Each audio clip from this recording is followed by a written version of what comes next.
Hello everyone, नमस्कार। स्वागत आप सभी का। कैसे हैं मेरे प्यारे बच्चों? स्वागत आप सबका अभिव्यक्ति लर्निंग ऐप पर। चलिए शुरू करें सीधे आज का टॉपिक। और जैसा कि सैटरडे है, शाम को 4 बजे होता है, लेकिन आज कॉम्बैट हम लोगों ने नहीं दिया है क्योंकि कॉम्बैट के लिए समय नहीं बच रहा था। काफी कंटेंट तैयार करना था। कल बिहार पीसीएस की मेरी क्लास है। चलिए शुरू करें। तीनों अखबारों के सबसे अच्छे एडिटोरियल्स जो आज के लिए महत्वपूर्ण है। सबसे पहला टॉपिक जो मैंने आपको कल जिक्र किया था कि ये मैंने छोड़ दिया था, ये परसों का आर्टिकल था, मतलब एक न्यूज थी। और सबसे पहले उसी पर हम लोग निगाह डालेंगे। दहेज के ऊपर सुप्रीम कोर्ट का एक स्टेटमेंट आया है कि जो दहेज है यानी जो डाउरी है, ये क्रॉस कल्चरल इविल है, एक अंतर सांस्कृतिक बुराई है। क्रॉस कल्चरल यानी ये केवल किसी एक कम्युनिटी, किसी एक समुदाय, किसी एक धर्म या किसी एक जाति से जुड़ा हुआ विषय नहीं है। इसी को बोलते हैं क्रॉस सेक्शनल, यानी ये समाज के सभी संस्कृतियों में, सभी समुदायों में यह दहेज की बुराई व्याप्त है। तो क्रॉस कल्चरल इविल, कल को यही प्रश्न अगर आपसे पूछे कि दहेज एक क्रॉस कल्चरल इविल है, अगर आपको क्रॉस कल्चरल शब्द का अर्थ ही नहीं पता तो आप इस क्वेश्चन को टैकल नहीं कर पाएंगे। तो बहुत बढ़िया ढंग से जीएस पेपर 1 यानी सोसाइटी, भारतीय समाज की विशेषताएं, बहुत सारे प्रश्न हम लोग इस विषय से डील करने जा रहे हैं। जीएस पेपर 2 स्वाभाविक रूप से सोशल जस्टिस, गवर्नेंस के साथ जुड़ा विषय है, इंडियन पॉलिटी के साथ जुड़ा हुआ विषय है। आप कहेंगे सर कैसे इंडियन पॉलिटी के साथ? मेरे प्यारे बच्चों, जो विषय आज आप पढ़ने जा रहे हैं वो कानून में अपराध है। कानून में वो क्राइम की श्रेणी में है। समाज में सामान्य माना जाता है, बट संविधान की आत्मा के खिलाफ है। ऐसा विषय है दहेज। फिर जीएस पेपर फॉर एथिक्स, स्वाभाविक रूप से नैतिकता और ऐसे और इंटरव्यू के लिए भी अच्छा विषय है। फिर इसके बाद दूसरा टॉपिक आज जो था, यानी ये तो परसों का हो गया, बाकी सारे आज के, सोशल अभिशाप, सामाजिक अभिशाप की बातचीत हो रही है। यानी जो बाल विवाह होता है, चाइल्ड मैरिज, तो आप देख सकते हो एक तरफ दहेज, एक तरफ भारत में बाल विवाह। सेम जीएस पेपर 1, 2, 4 ऐसे और इंटरव्यू के लिए। फिर इसके बाद आते हैं हम अगले टॉपिक में। आज एक यूपीएससी ने प्रश्न पूछा था जिसका अक्सर मैं जिक्र करता हूं कि अगर सभी तक स्वास्थ्य की सुविधाएं पहुंचानी है तो पब्लिक प्राइवेट पार्टनरशिप रूट एक अच्छा रूट है। लेकिन इस आर्टिकल में, ये एडिटोरियल है हिंदू का, जिसमें ये चर्चा की गई है कि पब्लिक प्राइवेट पार्टनरशिप मॉडल के जो भी फ्लॉज हैं, जो भी त्रुटियां हैं, जो भी कमियां हैं। तो आप देखिए, कभी पूछ रहा है कि जैसे आपसे पूछा था कि यूनिवर्सल हेल्थ कवरेज की दृष्टि से पब्लिक प्राइवेट पार्टनरशिप क्या एक अच्छा विकल्प हो सकता है, आपसे ये प्रश्न पूछा था। तो अब आप चिंतन कीजिए कि एक अच्छा विकल्प हो सकता है। इस बात को अगर आपको जस्टिफाई करना हो या नहीं हो सकता है, तो आज का आर्टिकल उसके लिए जबरदस्त कंटेंट आपको देने जा रहा है। जीएस पेपर 2 शिक्षा, स्वास्थ्य, मानव संसाधन, जीएस पेपर 3 स्वाभाविक है, इकोनॉमी के साथ भी जुड़ेगा, एथिक्स, ऐसे और इंटरव्यू के साथ भी ये जुड़ेगा। आज मेरे प्यारे बच्चों, नए वर्ष की शुरुआत से पहले सीसैट को भी मैंने अब हिंदू में शामिल करने का फैसला लिया। पीछे मैंने किया था लेकिन रुक गया था। तो आज से फिर मेरे अंदर एक चेतना आई, चूंकि एक आप लोगों ने देखा होगा, एक प्रश्न पूछा था आक्रामक प्रजातियों के ऊपर, अगर आपको याद हो तो, सीसैट में कॉम्प्रिहेंशन। आज ऐसी ही एक आक्रामक प्रजाति के बारे में, आक्रामक मच्छर प्रजातियां, इन्वेसिव मॉस्किटो स्पीसीज, उसका नाम आपको प्रीलिम्स के लिए बताएंगे। और उसी को लेकर के सीसैट का कॉम्प्रिहेंशन एजम्पशन वाला भी बना दिया गया है, और जो अन्य प्रकार के प्रश्न आते हैं वो भी बना दिया गया है। उसका आंसर भी, इसकी आप प्रैक्टिस करेंगे। फिर इसके बाद गृह मंत्री महोदय का एक स्टेटमेंट है कि आतंकवाद से निपटने के लिए पिछले सभी मामलों को एनालाइज कीजिए और उस डेटा के आधार पर काम कीजिए। तो ये महत्वपूर्ण होता है कि डेटा एनालिसिस हर जगह महत्वपूर्ण है, आतंकवाद के संदर्भ में भी महत्वपूर्ण है। जीएस पेपर 2, इंटरनल सिक्योरिटी 3, ऐसे इंटरव्यू, प्रीलिम्स, ये सब के लिए भी महत्वपूर्ण टॉपिक हो जाता है। फिर प्रीलिम्स आ जाता है। तेलंगाना को द हिंदू में दिया गया है 5 मोर जीआई टैग मिलने वाले। किस किस चीज के मिलने वाले उसकी लिस्ट है, आपको बस पढ़ लेना है। फिर एवियन फ्लू का फिर से जिक्र आया, तो प्रीलिम्स के लिए एवियन फ्लू पर क्वेश्चन आंसर बना दिए गए हैं। फिर पेशा महोत्सव क्या है और क्यों चर्चा में है, यह प्रीलिम्स के लिए। और फिर बिजनेस लाइन का आज का आर्टिकल था LLM के युग में अंडर ग्रेजुएट शिक्षा, यानी जो आप चैट जीपीटी, AI, जेमिनाई ये सब आप यूज कर रहे हैं, उसी को बोलते हैं ना लार्ज लैंग्वेज मॉडल्स। तो अंडर ग्रेजुएट यानी जो हम 6, 7, 8, 9, 10, 11, 12 के जो बच्चे हैं, जो आज चैट जीपीटी का उपयोग कर रहे हैं, उसके ऊपर चर्चा है कि क्या वो उनकी क्रिटिकल थिंकिंग को खत्म करेंगे। यानी ये AI जब आपको एकदम इजिली कंटेंट अवेलेबल करा देंगे, तो क्या ये आपकी क्रिटिकल थिंकिंग को खत्म करेंगे। अब पता नहीं भाई ये कैसे इन्होंने लिखा, हाँ खत्म कर देंगे, लेकिन मैं तो बिल्कुल एग्री नहीं करता हूं। आप ट्रस्ट करिए किसी भी बच्चे की यार क्रिटिकल थिंकिंग स्कूल में डेवलप ही नहीं कर रहे हैं।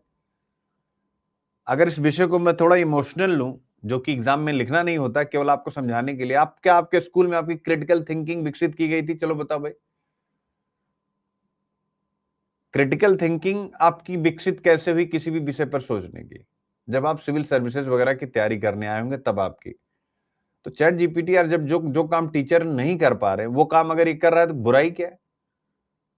और ऐसा थोड़े कि चैट जीपीटी पे जो बच्चा पढ़ के जाएगा एग्जाम में डायरेक्ट वही क्वेश्चन आएगा, ऐसा तो है नहीं। वहां भाई एग्जाम जो आप पढ़ाते हैं उसके बाद एग्जाम लेते हैं, उसी एग्जाम के थ्रू ही आप बच्चों की क्रिटिकल थिंकिंग चेक करते हैं। पहले आपने थिंकिंग डेवलप करी, उसके बाद आपने प्रश्न दिया, बच्चा अच्छा लिखा तो अच्छा मार्क्स, खराब लिखा तो खराब मार्क्स। तो मुझे लगता है कि मैं तो बिल्कुल सपोर्ट इस चीज को नहीं करता हूं, लेकिन ठीक है, हम लोगों को यूपीएससी का आंसर लिखना है तो दोनों पक्ष लिखेंगे। जीएस पेपर 2 शिक्षा स्वास्थ्य मानव संसाधन 3 एसे और प्रीलिम्स की निगाह से। बाकी बिहार पीसीएस का सुबह 7 बजे आपको कंटेंट 1 जनवरी को मिल जाएगा और बढ़िया ढंग से तैयारी करनी। कल सुबह 8 बजे सभी बच्चे मुझसे मिल रहे हैं। कब मिल रहे हैं? सुबह 8 बजे बिहार पीसीएस इंटरव्यू कंपास, यानी एक मैराथन क्लास में। तो पहला टॉपिक आपके सामने, सुप्रीम कोर्ट का कहना है कि दहेज एक क्रॉस कल्चरल इविल है। और यह टॉपिक जाता है, सबसे पहले यह न्यूज देखिए, फिर उसके बाद सुप्रीम कोर्ट ने कहा है, देख सकते हैं। The Supreme Court recently describe dowry as an inter cultural social evil. ठीक है, क्या है? इंटर कल्चरल सोशल इविल, यानी सुप्रीम कोर्ट क्या, अंतर सांस्कृतिक सामाजिक बुराई। मींस अंतर सांस्कृतिक का मतलब इंटर कल्चरल, मैंने आपको पहले ही बताया। इसका मतलब होता है कि यह किसी एक जाति, किसी एक समुदाय, किसी एक धर्म से जुड़ा हुआ मुद्दा नहीं, यह सभी समुदाय, सभी जाति, सभी धर्म के लोगों से जुड़ा हुआ मुद्दा है, यानी डाउरी हर जगह व्याप्त है। इसी को न्यायालय ने कहा कि दहेज सभी धर्मों और समुदायों में फैली हुई समस्या है। और जब ऐसी है समस्या है, एक सामाजिक बुराई है, तो यह संविधान में निहित समानता, स्वतंत्रता और गरिमा के मूल्यों के विरुद्ध है। यह महिलाओं को एक इकोनॉमिक रिसोर्स की तरह देखने की टेंडेंसी या प्रवृत्ति को बढ़ावा देता है। साथ ही न्यायालय ने अपनी तरफ से दहेज निषेध अधिकारियों की शीघ्र नियुक्ति की बात कही गई कि यानी जल्द से जल्द आप क्या बनाइए, डाउरी प्रोहिबिशन ऑफिसर्स की नियुक्ति कीजिए। हो सकता है आपके पीसीएस वगैरह में पोस्ट ऐड हो जाएं, डाउरी प्रोहिबिशन ऑफिसर्स आप लोग बने आने वाले समय में। इसके अलावा सुप्रीम कोर्ट ने कहा कि जो शिक्षा का, एजुकेशन का कैरिकुलम होता है, उसमें भी लैंगिक समानता को शामिल किया जाए ज्यादा से ज्यादा। और जितने भी हाई कोर्ट हैं वहां पर जो पेंडिंग केस हैं डाउरी से संबंधित, उनको तेजी से निपटाया जाए। तो आप देख सकते हैं, बस इतना ही जितना इसमें लिखा हुआ है इतना ही आपको पढ़ना है। पूरा कंटेंट तो मैं आपको दूंगा ही दूंगा। मुद्दा समझ गए? पहला क्या पकड़ना है? अंतर सांस्कृतिक सामाजिक बुराई। दूसरा, यानी इसका मतलब आपको पता ही चल गया। फिर उसके बाद उसने 3 सजेशंस दिए हैं। ठीक है, बस इतना ही आपको याद रखना है। बाकी जो कुछ भी हो यूपीएससी का सिलेबस है, बाकी और कुछ भी नहीं। यानी यूपीएससी का सिलेबस आपके सामने है, महिलाओं की भूमिका और महिला संगठन। ठीक है, तो पैट्रियार्की महिलाओं की स्थिति को कैसे प्रभावित करता है, दहेज उसका एक सीधा उदाहरण है। बहुत सारे प्रश्न इससे आए हुए हैं जिसकी हम चर्चा करेंगे। ठीक है, ऑब्वियस है भारतीय संविधान के बहुत सारे प्रिंसिपल्स हैं उनके अगेंस्ट, इसलिए यह यूनिट भी लगी हुई है। ठीक है। और न्यायपालिका की भूमिका महिला सशक्तिकरण में आने वाले समय में कभी भी एक प्रश्न हो सकता है। जब ये पूछ लिया कि पर्यावरणीय नैतिकता के लिए सुप्रीम कोर्ट के जजमेंट्स बताइए, तो स्वाभाविक है महिला सशक्तिकरण के लिए, जेंडर एम्पावरमेंट के लिए भी आपसे प्रश्न पूछ सकता है कि सुप्रीम कोर्ट की क्या भूमिका रही। उसमें इस प्रकार की टिप्पणियां, इस प्रकार के स्टेटमेंट जो दहेज के संदर्भ में उन्होंने दिए हैं, ये बहुत महत्वपूर्ण केस स्टडी एग्जाम्पल के रूप में आपको काम आएंगे, इसलिए मैंने यह यूनिट भी लगाई है। इसके अलावा दहेज, जब भी आप बात करते हैं, नीति शास्त्र क्या है, नीति शास्त्र निकला कहां से है? एथिक्स, एथोस, एथिका। तो नीति शास्त्र की जो नींव है वो समाज है। समाज में एक बुराई है तो स्वाभाविक रूप से यह नैतिकता के विरुद्ध है। तो नीति शास्त्र पर कोई भी विषय आप डील कर रहे हैं, अगर उसमें सामाजिक बुराई का जिक्र है तो दहेज स्वाभाविक रूप से आपसे एक मुद्दा बन जाता है और उसको आप आसानी के साथ यहां पर टैकल कर सकते हैं। अब कई सारे प्रश्न हैं। क्या आपको लगता है कि संस्कार के रूप में विवाह आधुनिक भारत में अपना मूल्य खो रहा है? ठीक है ना? Do you think marriage as a sacrament is losing its value in modern India? दूसरा, पक्ष वाली जातियों के बीच अंतर जातीय विवाह कुछ हद तक बढ़े, किंतु अंतर धार्मिक विवाहों के बारे में कम सच है। तो विवाह पर आपसे प्रश्न पूछ रहा है। तो चाइल्ड मैरिज वाला भी और यह डाउरी वाला भी कैसे कनेक्ट होगा, अभी मैं पूरा समझा के तब कनेक्ट करूंगा। ठीक है, बताएं कि भारतीय समाज में युवा महिलाओं के बीच आत्महत्या क्यों बढ़ रही है? उसमें डाउरी का दबाव भी एक बहुत बड़ा रीजन है। फिर इसके बाद महिलाओं के समक्ष समय और स्थान में क्या चैलेंजेस है, क्या चुनौतियां हैं? ऑब्वियसली डाउरी और चाइल्ड मैरिज एक बहुत बड़ी समस्या है। तो बहुत सारी चीजें हैं मेरे प्यारे बच्चों। फिर इसके बाद आता है कि 2023 पंडित जवाहरलाल नेहरू का स्टेटमेंट आया था जीएस पेपर 4 में कि लोगों को जागरूक करने के लिए महिलाओं को जागरूक होना चाहिए। जैसे भी आगे बढ़ती हैं, परिवार आगे बढ़ता, गांव आगे बढ़ता है। यानी इसमें भी आएगा कि क्या अगर महिलाओं को जागरूक करना है तो पंडित जवाहरलाल नेहरू का स्टेटमेंट क्या कहता है कि महिलाओं को हमें सशक्त करना पड़ेगा। और कैसे? स्वाभाविक रूप से हमें डाउरी जैसी जो रिजिड कस्टम्स हैं, रूढ़िवादी प्रथाएं हैं, उनको सुप्रीम कोर्ट के स्टेटमेंट के प्रकाश में, आलोक में, in the light of supreme court statement हमें रिफॉर्म करने पड़ेंगे। ठीक है, संतोष स्वाभाविक संपत्ति है, विलासिता कृत्रिम निर्धनता है मेरे प्यारे बच्चों। तो डाउरी क्यों है? क्योंकि वह विलासिता, गाड़ी चाहिए, एसी चाहिए, फ्रिज चाहिए। तो डाउरी एक विलासिता के साथ जुड़ी हुई चीज है। फिर स्त्री पुरुष के समान सरोकारों को शामिल किए बिना विकास संकटग्रस्त है।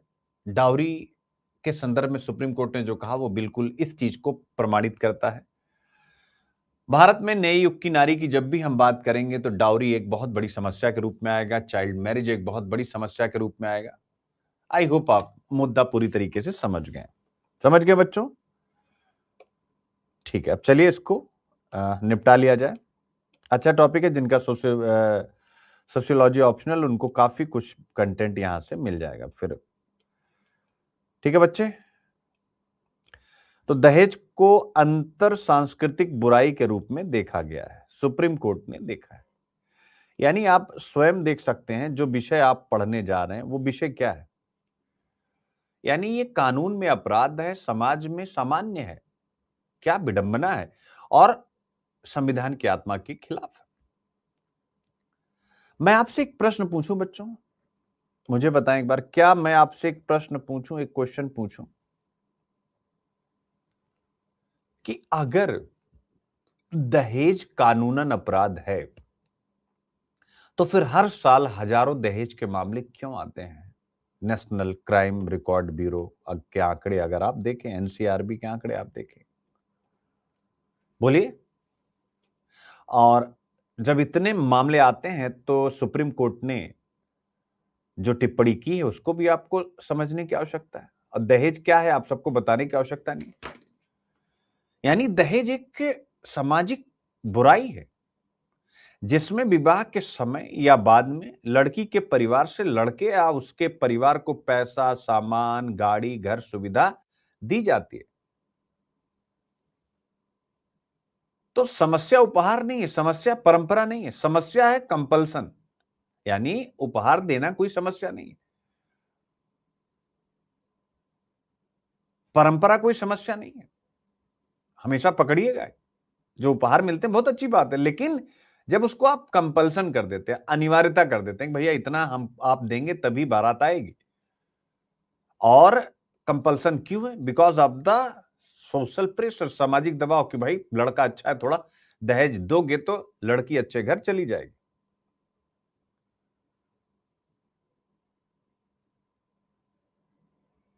Point is clear.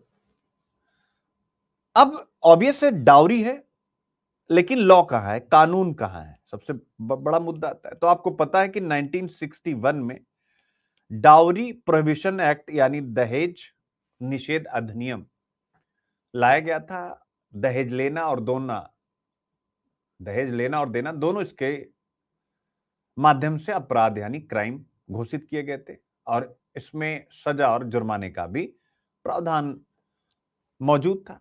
अब सबसे बड़ी बात, मैं आज तक हिंदुस्तान का यही एकमात्र कानून मानता हूं, अकॉर्डिंग टू मी एकमात्र ऐसा कानून है जिसका इंपैक्ट सबसे कम दिखा है। अब यहां से आ जाता है समाज यानी पैट्रियार्की यानी पितृतंत्र, यानी पितृतंत्र ने महिलाओं की स्थिति को कैसे प्रभावित किया। कानून है, लेकिन अब देखिए समाज कैसे दहेज को सेट करता है, यानी समाज दहेज को सेटिंग कहता है। कैसे सेटिंग?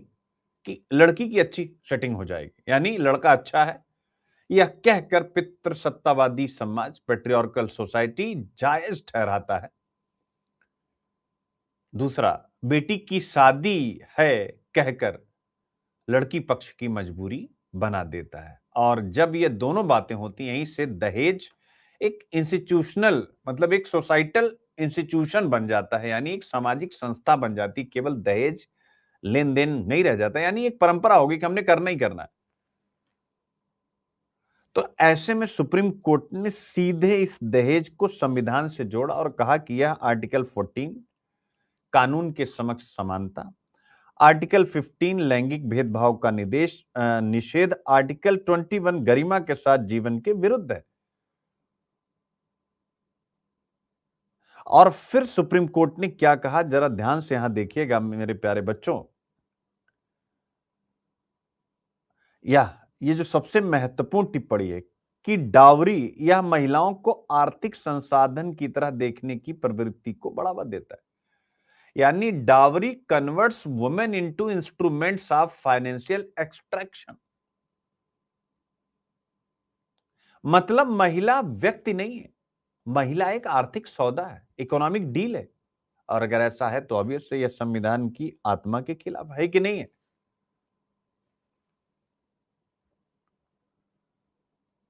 अब मैंने एक शब्द दिया था, कभी आपसे प्रश्न पूछ भी सकता है कि दहेज कैसे एक इंस्टीट्यूशन बन गया।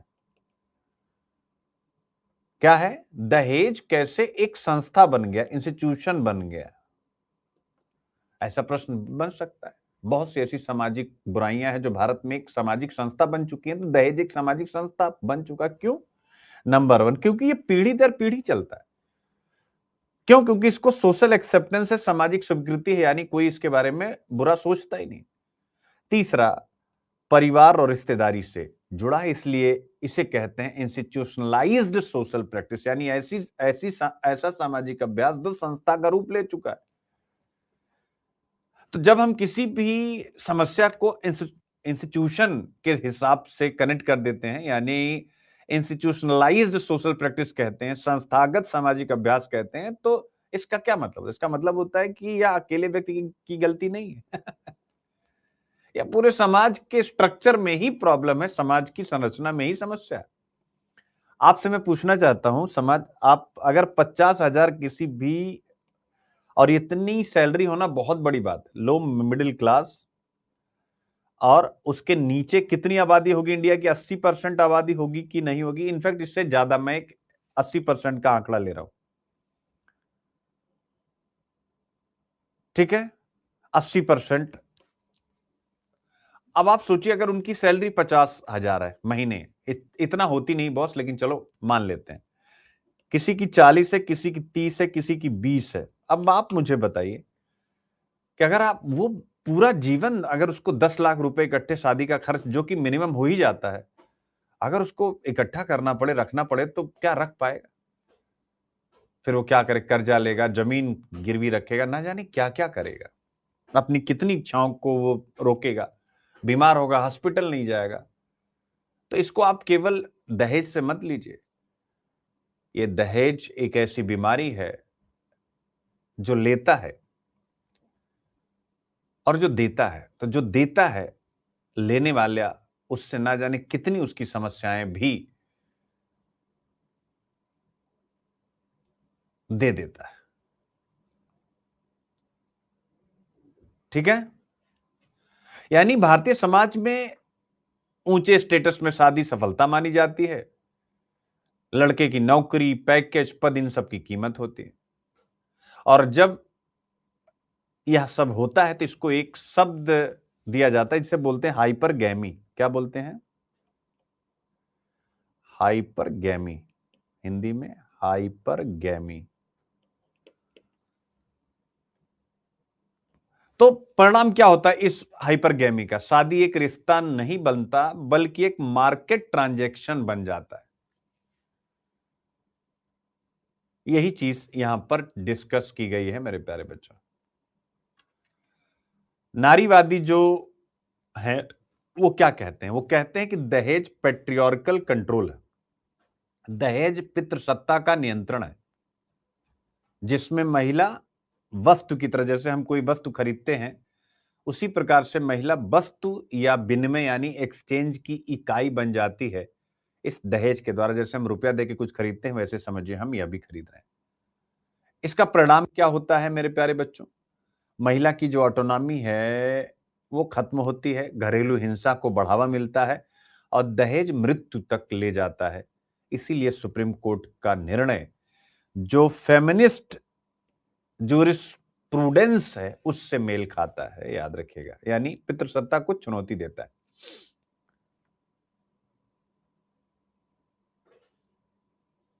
यानी कानून होने के बाद भी ये मौजूद है। क्यों? क्योंकि ये संरचनात्मक है। परिवार, समाज, एस्पिरेशंस, बाजार सब मिलकर महिला को दबाते हैं।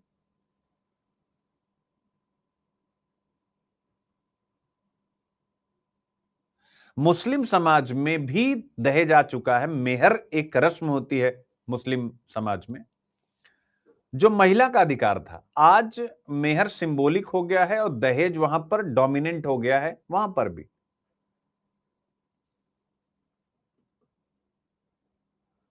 तो इसी का सलूशन सुप्रीम कोर्ट ने बताया, जो मैंने आप लोगों को बताया कि सिर्फ कानून काफी नहीं है। पहला, शिक्षा में लैंगिक समानता लाओ, तब यह समस्या दूर होगी। विवाह को साझेदारी की तरह पढ़ाने की जरूरत है स्कूलों में। दहेज निषेध अधिकारियों की नियुक्ति करने की जरूरत है। महिलाओं का आर्थिक सशक्तिकरण करने की जरूरत है। सामाजिक चेतना और नैतिक सुधार की आवश्यकता है मेरे प्यारे बच्चों। तो इसका मतलब है कि दहेज कानून की नहीं, सोच की समस्या है। जब तक समाज नहीं बदलेगा, विवाह सौदा बना रहेगा, महिला बराबरी की इंसान नहीं मानी जाएगी मेरे प्यारे बच्चों। यानी ऐसा तब तक कानून होने के बाद भी दहेज बना रहेगा। यही विषय यहां पर डिस्कस किया गया। उम्मीद करता हूं आप सब इसको बहुत बढ़िया ढंग से कर ही लेंगे, इसमें कुछ है नहीं। ठीक है? अब जो मेरी कोशिश है वो कोशिश ये है कि आपको हर एक प्रश्न के साथ एक बार लिंक कर दूं। चलिए, पहला प्रश्न था कि क्या आपको लगता है कि एक संस्कार के रूप में विवाह आधुनिक भारत में अपना मूल्य खो रहा है? ठीक है, एक संस्कार के रूप में। तो आप मुझे बताइए, मैंने इस आर्टिकल से अब आईक्यू आईपी करने जा रहा हूं, इसको देखिएगा। विवाह एक संस्कार का अर्थ क्या है? एक संस्कार के रूप में विवाह का क्या अर्थ है? समानता, सम्मान, साझेदारी। क्या है? साझेदारी। तीन चीज विवाह का मतलब यही है ना, अगर उसे हम संस्कार माने। और आर्टिकल क्या बताता है? आर्टिकल क्या बताता है? बताता है कि दहेज विवाह को फाइनेंशियल नेगोशिएशन बना देता है। बोलो, बताया था कि नहीं? लड़की की कीमत तय होने लगती।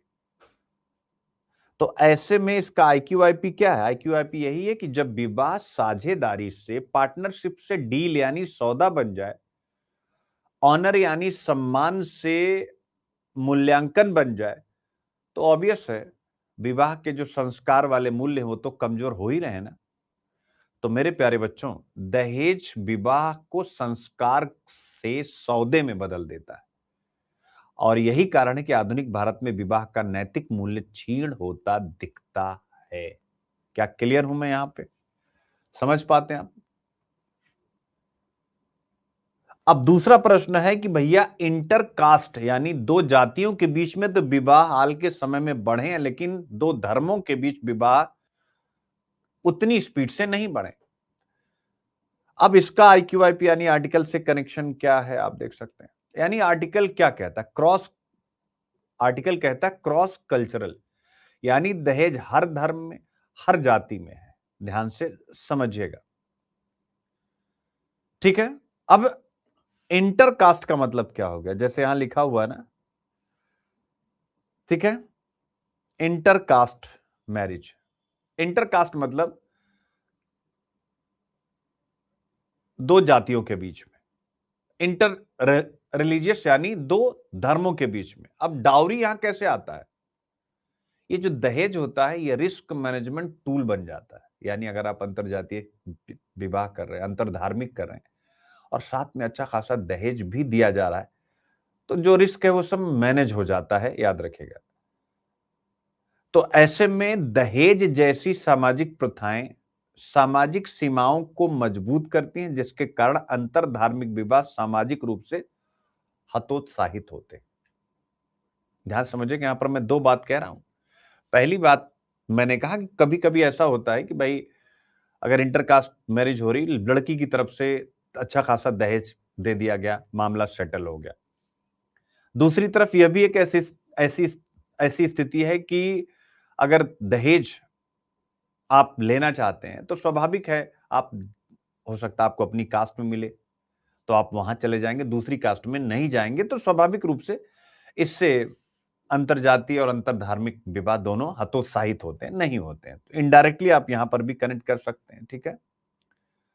अब आता है भारतीय समाज में युवा महिलाओं के बीच में आत्महत्या क्यों बढ़ रही है? दहेज सीधा सीधा आया। यानी सुप्रीम कोर्ट क्या कह रहा है यहां पर कि महिला आर्थिक संसाधन की तरह व्यवहरित होती है, यानी महिलाओं को हम आर्थिक रिसोर्स के रूप में देख रहे हैं। परिणाम क्या होता है? दहेज का दबाव, घरेलू उत्पीड़न, इसके कारण से वो भावनात्मक रूप से अकेली हो जाती है। यार पूरा परिवार वो छोड़ करके आती हैं बच्चों। आप इस विषय को जरा समझिएगा। यानी दहेज आधारित जो उत्पीड़न होता है उसके कारण आत्महत्याएं होती हैं, सिंपल सी है। क्लियर हो गया? और सबसे बड़ी बात है, अब महिलाओं का सामाजिक सशक्तिकरण, यानी महिलाओं को सब कुछ दो, तो इन सभी प्रश्नों में कनेक्ट कर लेंगे, कुछ बताने की आवश्यकता है?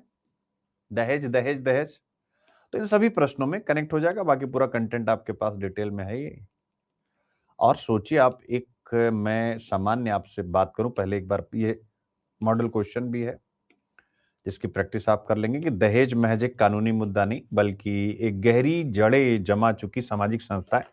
सुप्रीम कोर्ट की हालिया टिप्पणियों के आलोक में इस मुद्दे का आलोचनात्मक विश्लेषण करें, तो इससे आपका ये इश्यू पूरा का पूरा निपट जाएगा बच्चों, ठीक है।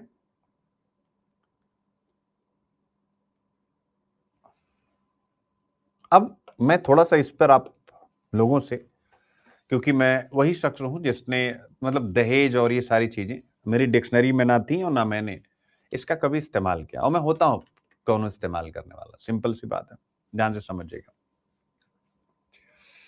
यानी मैंने,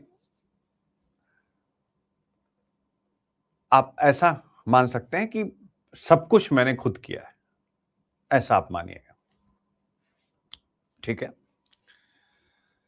तो ये विषय मेरे दिल के बड़ा ही करीब है, दहेज वाला।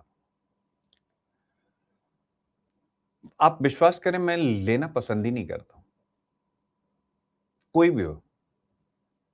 मेहनत का जो मिलना है वो चाहिए, उसके अलावा कुछ भी नहीं चाहिए। मेरा अटेम्प्ट खत्म हुआ, मैंने अपने फादर से पैसे लेने बंद कर दिए। सोच लीजिएगा आप लोगों को एक कहानी में 50 बार बता चुका हूँ। मेरे पिताजी रिटायर्ड प्रिंसिपल हैं, ज्योग्राफी के लेक्चरार रहे हैं। तो मुझे जब वो रिटायर भी होंगे, अगर मान लो मैं पढ़ता तो उनको इतनी पेंशन मिलती कि वो मेरी पढ़ाई के लिए 10,000 रुपये उसमें से इससे अधिक कहीं पर भी किसी भी शहर में रहने का खर्चा हमारे टाइम पे तो कदापि नहीं था। आपके टाइम पे वो तो अलग बात है। 10,000 रुपये मुझे दे सकते थे एनी टाइम, कभी भी। यानी आज भी मैं पढ़ता तो आज भी उनकी पेंशन इतनी है कि वो 10,000 रुपये मुझे आसानी से दे सकते थे। लेकिन मेरा अटेम्प्ट खत्म हुआ, मैंने उनको तो मैं बोल नहीं सकता, इतना सम्मान है कि पिता के सामने तो हम लोग भाई अब मतलब मान के चलिएगा मैं आवाज ही नहीं निकालता हूँ। मैं मतलब कुछ भी नहीं बोल ही नहीं पाता हूँ। वो पुराना वाला हमारा सिस्टम है कि जैसे मेरे दोस्त अभी भी कहते हैं कि तुम्हारे पापा से बात कितनी होती थी फोन पे, हेलो।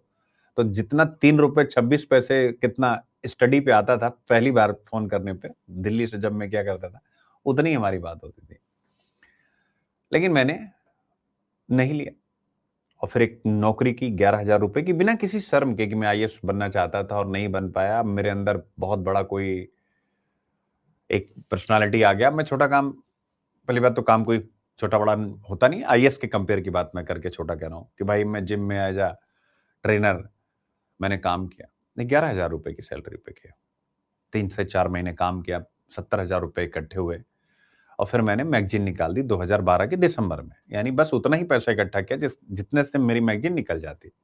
और मेरी लेखनी स्ट्रांग थी, सोचता बहुत अच्छा हूँ, मुद्दों को बहुत अच्छे से कनेक्ट करता हूँ। आज ठीक है रिजल्ट की संख्या कम है, लेकिन यही पर्सनल मेंटरशिप मेरी एक दिन इतिहास रचेगी।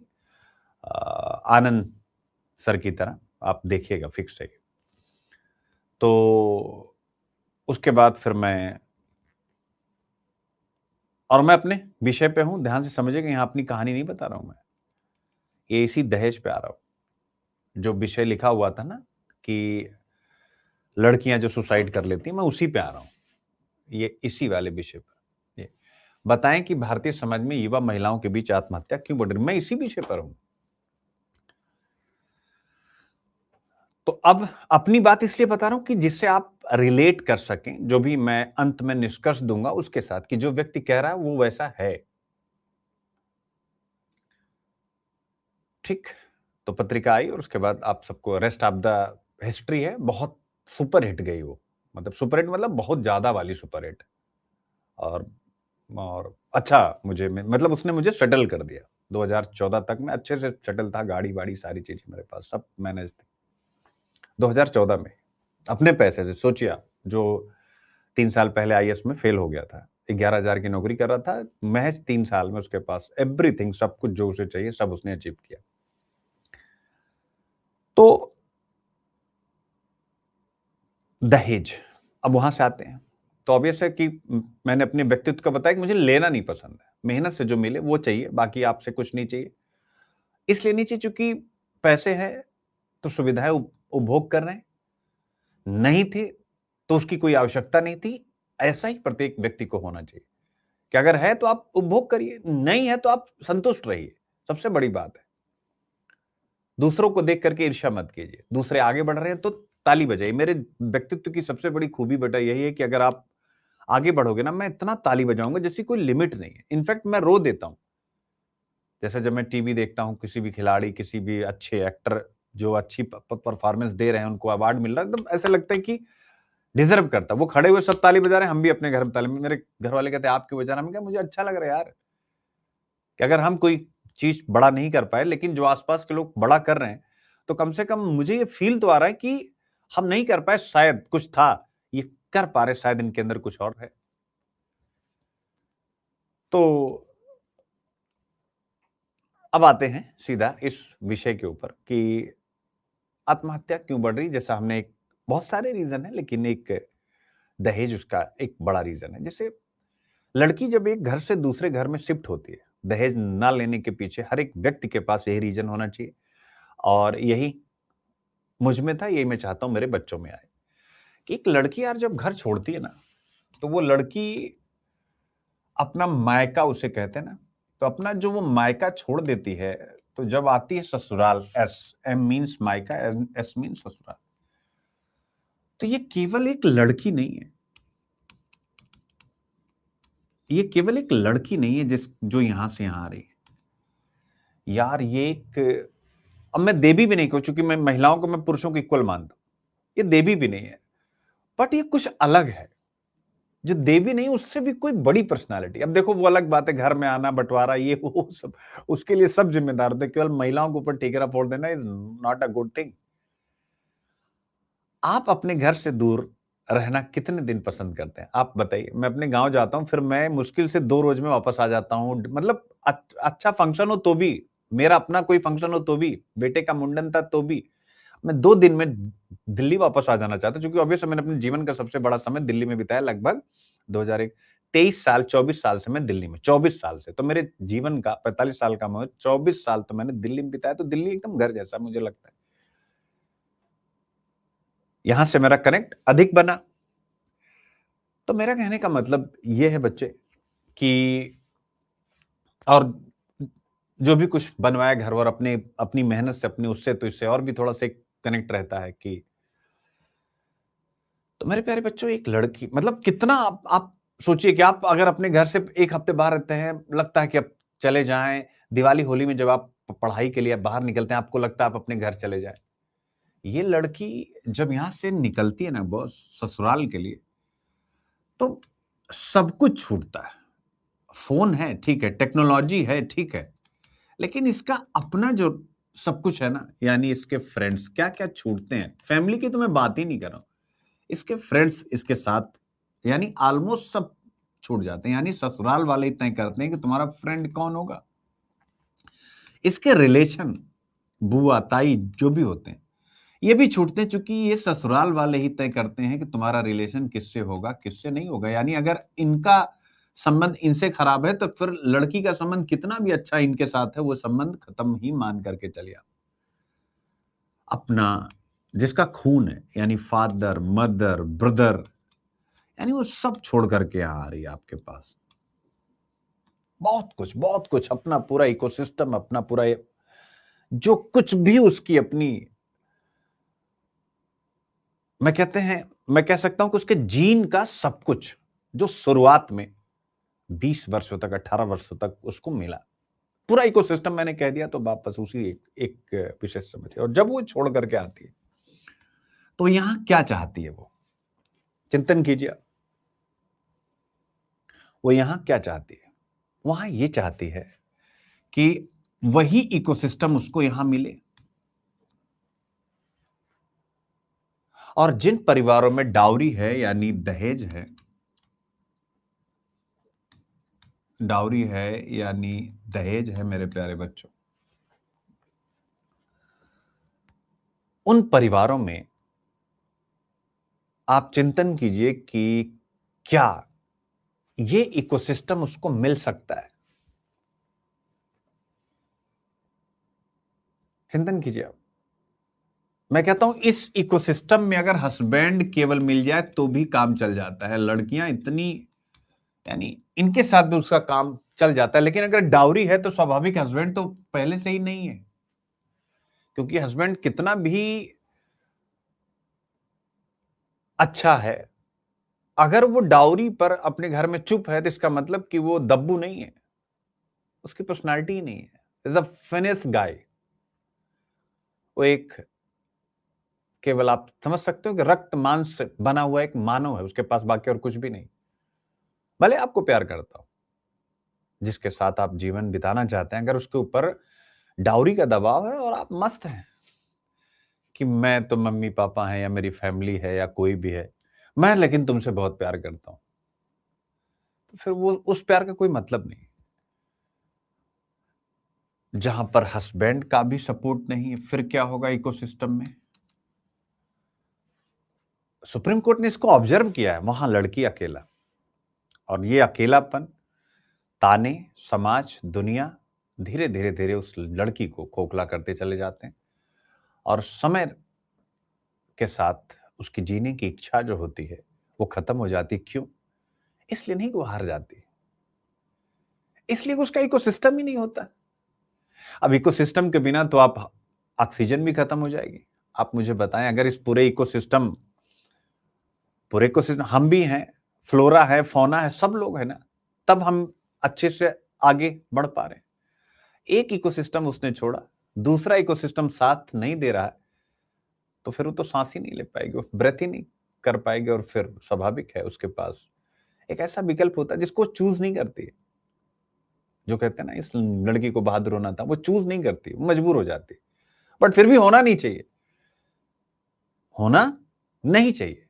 बट अभी हम जो सुप्रीम कोर्ट का ऑब्जर्वेशन है वो आपको बता रहे, एक बहुत क्रिटिकल कंडीशन है, खासकर जो सामान्य परिवार है, जो आर्थिक रूप से उतने सक्षम नहीं है। इसीलिए कहा जाता है कि माता पिता को जैसे ही पहले दिन पता लग जाए, ये मेरी तरफ से सजेशन भी आप सबको, चूंकि कल को आप भी माता बनेंगी, आप सब भी बच्चों किसी न किसी के हस्बैंड बनेंगे, बाद में माता पिता भी बनेंगे आप सब भी। जैसे ही पहली कॉल में पता लग जाए, एक दिन 5 दिन में पता लग जाता है कि इन लोगों का नेचर क्या है, ट्रस्ट करिए आप। तो केवल इसलिए कि लड़का सिंचाई विभाग में इंजीनियर है, या किसी भी विभाग में इंजीनियर है, डॉक्टर, वॉटेवर है, प्रोफेसर है, कुछ भी है, तो बस केवल इसलिए शादी नहीं कर देनी चाहिए कि लड़का इंजीनियर है या कुछ भी है। क्योंकि अगर उस परिवार में ग्रीड है, लालच है, तो फिर वो इंजीनियर भी बचा नहीं पाएगा।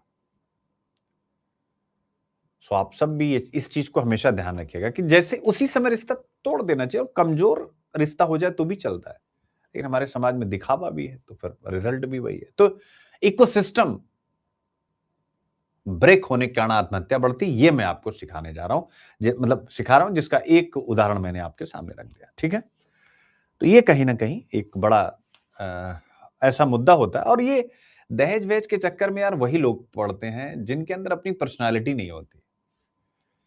यार अपनी पर्सनालिटी मतलब थोड़ा सा मेहनत करना पड़ा, कांप गया। आप सोचो बच्चों कि मैं आईएएस बनना चाहता था, इंटरव्यू तक पहुंचा, यानी 4 अटेम्प्ट थे मेरे पास। पहले जनरल कैंडिडेट को 4 ही मिलते थे, ठीक है, अभी 6 मिलते हैं आपके टाइम पे, हमारे टाइम पे 4 मिलते थे, सफिशिएंट होते, मैं उसमें कोई कमी नहीं कर रहा हूं, बस केवल एक कंडीशन बता रहा हूं, एक सिचुएशन बता रहा हूं।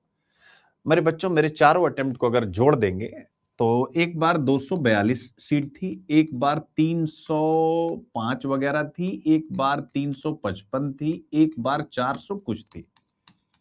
इतनी सीट ध्यान से समझिए, आप जोड़ दीजिए तो आप लोगों को इतनी सीट एक अटेम्प्ट में मिलती है, एक अटेम्प्ट में, ठीक है ना। मेरी ये सीटें थी, ये सीट थी बेटा। जितना भी आईएएस या आईपीएस की वैकेंसी आती है, उतना हमारे यहां फाइनल वैकेंसी होती थी। तब भी मैंने मेहनत की, इंटरव्यू तक पहुंचा। उसके बाद यानी सोच क्या रही होगी जब मैं इस एग्जाम की तरह कि एक दिन मैं प्रशासक बनूंगा। पर्सनालिटी अच्छी थी, सब कुछ अच्छा था, नॉलेज अच्छा था, गहराई थी पर्सनालिटी के अंदर, छिछलापन नहीं था शुरू से। मैं हो नहीं पाया। अब मैं क्या करता? अभी मत समझिएगा कि दहेज सिलेक्शन ना होने के बाद आया नहीं होगा। बहुत सारी चीजें होती हैं, आदमी डिस्कस, मेरी वो पर्सनालिटी नहीं है। बहुत सारे दहेज आए बेटा। मेरे पिताजी सम्मानित आदमी, रिटायर्ड प्रिंसिपल, और मेरे बारे में था कि अच्छा लड़का है, पढ़ने में अच्छा है, संस्कारी है, सबका सम्मान करता है, जो भी करेगा अच्छा ही कर लेगा। और तब मैं पीसीएस दे ही रहा था जब मेरी शादी हुई। 9, 10, 11, 12 का पीसीएस मैंने लिखा था, मेंस। प्री कभी रुकता नहीं था। तो ऐसा नहीं था कि दहेज नहीं था, लेकिन चाहिए ही नहीं था। चाहिए था लड़की, जो मेरी अपनी एक सोच थी। तो मेरा कहने का मतलब यह है बच्चों कि आप अपनी सोच से मोहब्बत कीजिए। कोई दे देगा तो उससे आप बढ़ जाएं कितने दिन। अगर किसी ने आपको 10 लाख एक बार दहेज दिया, उस 10 लाख से 15 लाख से, सामान्य को इतना ही मिलता है, आईएएस पीसीएस को आप छोड़ दीजिए, 10 लाख, 15 लाख, 20 लाख कितने दिन। मैं कहता हूं अगर आप में उद्यमशीलता नहीं, 20 लाख की आप फैक्ट्री खोलते हैं, 20 लाख का आप कोई दुकान खोलते हैं, आपकी दुकान बंद हो जाएगी बच्चे। इस प्रकार के लोग जो 10-20 लाख रुपए लेते हैं, केवल 100 में खर्च होते हैं, गाड़ी में, घड़ी में, अंगूठी में, इस प्रकार की चीजों में उनके पैसे खत्म हो जाते हैं। उस पैसे से बहुत कम ही लोग होते हैं जो बिजनेस वगैरह कुछ अच्छा कर ले जाए, क्योंकि आपने उतने पैसे बगैर मेहनत के प्राप्त कर लिए हैं, तो आपको तो पता ही नहीं है कि मेहनत के मायने क्या होते हैं। 20 लाख रुपए मेहनत से कमाए कैसे जाते हैं। एक बेसिक सा प्रिंसिपल है कि दहेज का लिया हुआ पैसा, अब अमीरों को छोड़िए, उनको छोड़िए यार, उनको छोड़िए। मैं इस टोटल जो बात कर रहा हूं समाज के 80% सोसाइटी यानी बहुसंख्यक समुदाय की। अब यहां बहुसंख्यक मतलब हिंदू धर्म मुस्लिम धर्म से नहीं जोड़ना है। बहुसंख्यक मतलब हर एक धर्म, चूंकि डाउरी मैंने क्या बोला, क्रॉस कल्चरल प्रॉब्लम है, यानी सभी समाजों में सभी धर्मों में यह एक समस्या है। तो दहेज का पैसा हमेशा याद रखिएगा, आपकी उद्यमशीलता आपकी मेहनत से बहुत पीछे है। आपको अगर अपने ऊपर विश्वास है, आप ईमानदार हैं, आप दूसरों के प्रति अच्छे हैं, आप विश्वास करिएगा, आज मेरी ये पंक्तियां आप लिख लीजिए। अगर आप दूसरों के प्रति अच्छे हैं, दूसरों की खुशियों में सुख ढूंढते हैं, परमात्मा आपके साथ खड़ा मिलेगा बच्चों। आज आपको लगेगा कि सर एक अध्यापक ही रह गए, आप देखिएगा, मुझे परमात्मा पे विश्वास, एक दिन बड़ी स्टोरी लिखेंगे वो। मुझे इस चीज का विश्वास है, क्योंकि मैं ईमानदार हूं, बहुत मेहनती हूं, बहुत काम करता हूं, कंटेंट का दीवाना हूं। दीवाना मतलब समझते हो, पागल हूं बेटा। तुमको ये लग रहा होगा कि बस अ, अभी जो बच्चे यहाँ यूपी और बिहार की मेंटरशिप ली है, अगर कोई क्लास में हो तो प्लीज बच्चों कमेंट करना। अब जो मेंटरशिप, एक एक बच्चों को एक एक क्वेश्चन का आंसर एक एक क्वेश्चन का आंसर, ये नहीं देख रहा हूं 10 हैं 5 हैं 25 हैं, जितना समय लगे लगे। यानी अब मैं आराम ही नहीं कर रहा हूं, केवल रात को सोता हूं, बाकी फोन लेके गाड़ी में बैठा हूं, आराम से अपना काम कर रहा हूं। मुझे मजा आता है काम करने में, आनंद आता है। तो आप अगर पॉजिटिव हैं, दूसरों के प्रति आपके मन में सकारात्मक विचार हैं कि इनका भला हो, आप विश्वास करें, प्रभु आपका कभी बुरा करेंगे ही नहीं। हाँ, सुख दुख तो सबके जीवन में आते हैं, हानि लाभ सबको होता है, तो एक दूसरे के साथ जुड़े हुए हैं ना। लेकिन जो व्यक्ति ईमानदार होता है, ऑनेस्ट होता है, अपनी पर्सनालिटी पर, अपने व्यक्तित्व पर विश्वास करता है, उसको पता होता है कि यार उतार चढ़ाव जीवन के हिस्से हैं। चढ़ाव है तो उतार भी आएगा, उतार है तो चढ़ाव भी आएगा। कभी आपने अपने घर से निकल करके शहर तक गए हो, अपने स्कूल तक गए हो, क्या कभी आपने एक सामान्य सी सड़क देखी है? बोलिए, आपने एक सामान्य सी सड़क देखी? कभी ऊंचान, फिर कभी नीचे, कभी खड्डे, कभी फिर थोड़ा सा, फिर थोड़ा बाएं, फिर थोड़ा दाएं। तो जीवन भी ऐसे ही है। जैसे आप अपने घर से किसी भी सड़क से पगडंडी से निकलते हैं बाजार के लिए, क्योंकि बाजार जाए बिना आपका काम होना नहीं, स्कूल जाए बिना आपका काम होना नहीं, तो आप बाजार स्कूल तो निकले ही होंगे। तो जिस तरीके से आपको अपने डेस्टिनेशन तक पहुंचने के लिए ना जाने कितने उतार चढ़ाव रास्तों के झेलने पड़ते हैं, वही जीवन की भी सच्चाई है, वही जीवन की भी कहानी है। सो मैं आप सबसे यही कहना चाहूंगा कि एक अच्छा इंसान बनिए। आप देखिए, आप आंसर राइटिंग करना सीख जाएंगे। आप एक अच्छा इंसान बनिए, प्रीलिम्स आपका कभी फेल नहीं होगा। कैसे? क्यों? क्योंकि अच्छा इंसान ना कूल होता है, शांत होता है। अच्छा यार, पहला वाला क्वेश्चन नहीं आया, हल्की सी मुस्कुराहट, चल दूसरा वाला देखते हैं। अरे यार, दूसरा वाला भी नहीं आ रहा, तीसरा, चौथा, पांचवा, यार ये क्या हुआ, 8 क्वेश्चन, इतना टफ पेपर।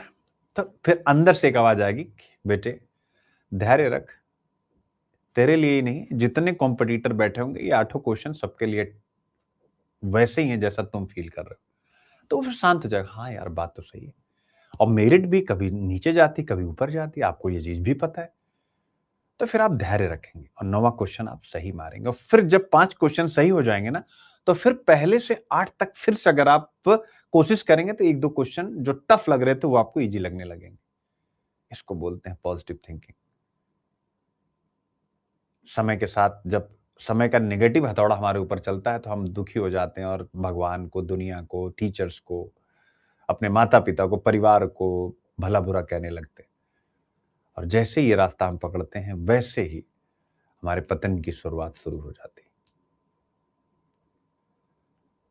हमेशा याद रखिएगा, आप अपनी सफलता असफलता की जिम्मेदारी जिस दिन खुद लेने लग गए, उसी दिन ना प्री रुकेगा, ना मेंस, ना इंटरव्यू। क्योंकि तब शरीर के जो ऑर्गेन्स हैं, जो अच्छे अच्छे, वो एक्टिव हो जाएंगे। अरे यार, मैं कैसे हार सकता हूं? आपके अंदर से कभी कभी आवाज आती है कि नहीं? कभी कभी ऐसी आती है कि यार पता नहीं होगा, लेकिन फिर आती है कि नहीं, नहीं मेरा क्यों नहीं होगा। तो जब आप पॉजिटिव होते हैं तो यही वाला ज्यादा चलता है, अरे ऐसे कैसे कोई मुझे हरा सकता है, अरे मैं तो ऐसा हूं, मैं तो वैसा हूं, मैं तो ऐसा हूं। ठीक है। सो हमेशा लाइफ में पॉजिटिव रहना, और ये जो दहेज है इस बुराई से दूर रहना है। कोशिश ये हो कि जहां भी बैठो प्रकाश फैलाओ, आईएएस बन के भी प्रकाश फैलाओ, मजा आएगा, आपको अपने लाइफ में आनंद महसूस होने लगेगा। सामाजिक अभिशाप, बाल विवाह आपके सामने बताने की जरूरत नहीं है, ठीक है ना। अब बाल विवाह के ऊपर तो सोसाइटी में प्रश्न, child marriage is not merely a social custom, it is a structural development failure that directly undermines. यानी अगर बाल विवाह होते हैं तो क्या क्या नुकसान होता है, क्या कुछ बताने की जरूरत नहीं।